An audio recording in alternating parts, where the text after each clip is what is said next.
I want to thank everyone for attending this important rally. I want to thank the California Immigrant Policy Center for holding the annual Immigrant Day today, for holding this press conference, and for all of everyone's collective efforts here today, all the allies, all the advocacy groups, for your efforts to support our immigrant communities across the state and across this country. As some of you may know, and as was recently referred to, I was born in the Philippines and came to the United States as a young boy. My mother, thank you. My mother, Cynthia, immigrated here as an adult. And I feel blessed that I and my family have been afforded all the wonderful opportunities that this country has provided to us while here in the United States. And the issues, of course, of immigration are therefore very close to my heart and my family's heart.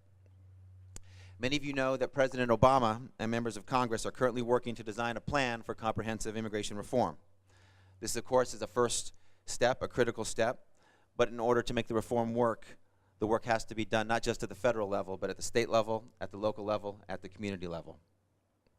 State and local governments and communities must become involved in order to make certain that our immigrants have all the tools and resources necessary to prosper and succeed in this country.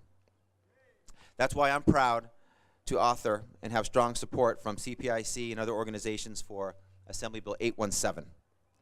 AB 817 would allow a county precinct to recruit up to 5 lawful permanent residents to work as poll workers within the state of California. Why is that bill important? Thank you. This is a critical bill. The reason it's important is because it'll provide critical language access resources to those who need them most.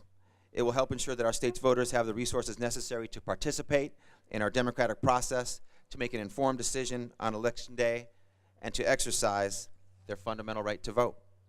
Many Californians for whom English is not their first language face barriers to voting. In fact, there are approximately 2.6 million eligible voters in California who are not fully proficient in English. This lack of fluency in English should not prevent these U.S. citizens from exercising their fundamental right to vote. Many of those who decide to become naturalized citizens come from countries in which their voice was suppressed and their freedoms compromised. Once they become a citizen of our country, we have a responsibility to protect their rights and freedoms here, including their fundamental right to vote. In addition to increasing language access to voters, AB 817 will also help counties recruit bilingual poll workers. Current law requires elections officials to recruit election officers who are fluent in a language depending on the language needs of their county. Counties currently devote significant resources to bilingual poll worker recruitment. For example, Los Angeles County, which provides assistance in 9 languages pursuant to federal law, recruited over 9,300 multilingual poll workers for the November 2012 election. AB 817 helps alleviate this problem by expanding the pool of potential multilingual poll workers without imposing a mandate on the counties. By strengthening the ability of county election officials to provide language assistance to our voters, AB 817 will help increase informed decision-making during elections and enhance participation in our nation's democratic system.